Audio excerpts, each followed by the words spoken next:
Here's the first subject that I've found so interesting. I want to share it with you. Then I want to talk about personal development, the subject that I started listening to age 25 that revolutionized my whole life, from my mentor, Mr. Earl Schoaf. Here's an interesting subject. Just jot it down now. It's called enlightened self-interest. Enlightened self-interest. It's a fascinating study to study the idea of self-interest. But just make this note, all of us, have self-interest. The key is for it to be enlightened so that everybody wins and no one loses. You see, in life, there's never enough time to do everything, but there's always enough time to do the important things.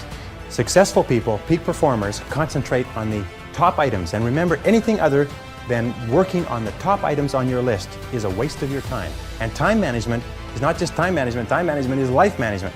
You can do anything you want with your life if you'll manage your time properly. We all have the same 24 hours a day, and the ability to concentrate, to discipline yourself, to use willpower and perseverance, to concentrate on one thing at a time is a quality of all success. Nothing great has ever been accomplished without the ability to concentrate single-mindedly on one thing at a time. Here is my favorite time management question, which I give to you for free. It's simply this. Before you start anything, ask yourself, what is the most valuable use of my time right now? Make a list and say, what is the most valuable use of my time right now? When you get into your car, say, what is the most valuable use of my time right now? Ask yourself that question over and over and over again. Repeat it and repeat it and repeat it until it's driven into the subconscious mind as a command. The most important word as far as the results we get from life are concerned, in this or any other language, and that word is attitude. It is our attitude toward life which will determine life's attitude toward us. But let's face the fact honestly that we shape our own lives, and the shapes of them will be determined by our attitudes. A person with a poor attitude toward learning, for example, isn't going to learn much until he changes his attitude. If we take the attitude that we cannot do something, we generally will not do it, an attitude of failure, and we'll quit before we start. So we know then that what we receive from life, what we accomplish or fail to accomplish, is due in large measure to our overall attitude. Why would you waste 1 second doing something that wasn't progressing your dream? Go after this thing called life. Don't look back and have regrets. Understand that you're at a place and a position right now when hard work and valuing people, nothing can stop you, I promise you. So your dream will cause you to go insane, because what you want, it hunts you every single night. See, the big dogs, they won't give you the opportunity. You're gonna have to take it. I need you to remember your destination. You don't realize your dreams are so important because your DNA, who you are as a person, is wrapped up in your dreams. No matter what happens, you will not quit, because quitting is not an option, because you have a why, you have a passion, you have a purpose. I have a dream. Your DNA is in your dreams. Be the example for the crazy dreamers in this world. Our first interest is to survive. What does it take to survive? The second interest is to succeed. What does it take to succeed? What does it take for me personally to survive and to succeed? Can I legitimately be interested enough in the things that help me both succeed and survive? And here's what I discovered. The answer is yes. It's possible to exercise self-interest, but to do it in such a way that no one loses, everyone benefits. Key phrase. Life was not designed to give us what we need. Life was designed to give us what we deserve. We do not reap a harvest in the fall because we need it. We reap a harvest in the fall because we deserve it. Human beings can alter their lives by altering their attitudes of mind, and isn't it wonderful that we have this measure of control? Before we start talking about our attitude toward the world, let's talk about our attitude toward ourselves. Since it is the attitude we take toward ourselves which determines our attitude toward the world.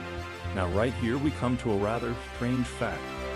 We're so familiar with ourselves, we tend to take ourselves for granted. We tend to minimize the things we can accomplish, the goals we can reach, and for some equally strange reason believe others can accomplish things in our field which we cannot. There are literally millions of human beings living narrow, dark, and frustrated lives, living defensively simply because they take a defensive, doubtful attitude toward themselves and as a result toward life in general.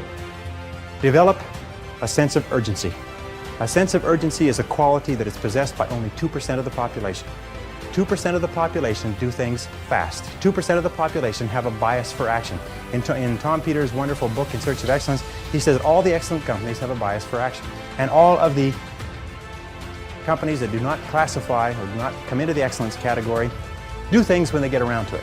You call them up and you have a problem or a complaint. You hear from them 3 or 4 weeks later.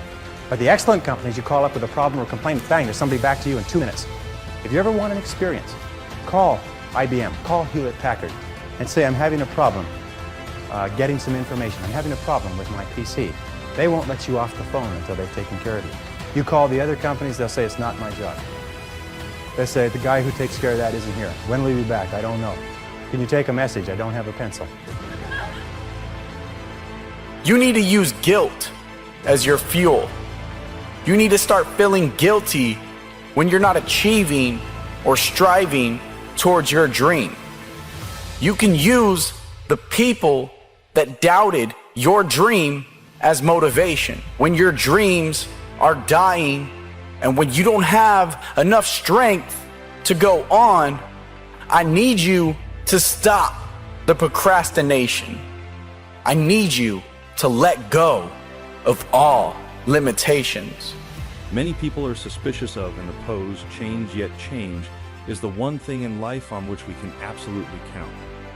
People who stay young all the years of their lives not only welcome change, but see it for what it really is: new opportunity, new chances for further fulfillment. Attitude is a reflection, a result of a person's will. It is incalculably powerful. It can bring about marvelous results for us, but we need to train it patiently day by day. Not necessarily from a moral standpoint. Of course, there are some moral laws as well, spiritual and moral laws. But just the basic laws that simply say if you wish to reap, you must plant. So jot this down. Reaping is reserved for the planters. And the reason they reap is because they deserve it. They're the planters. They deserve to reap.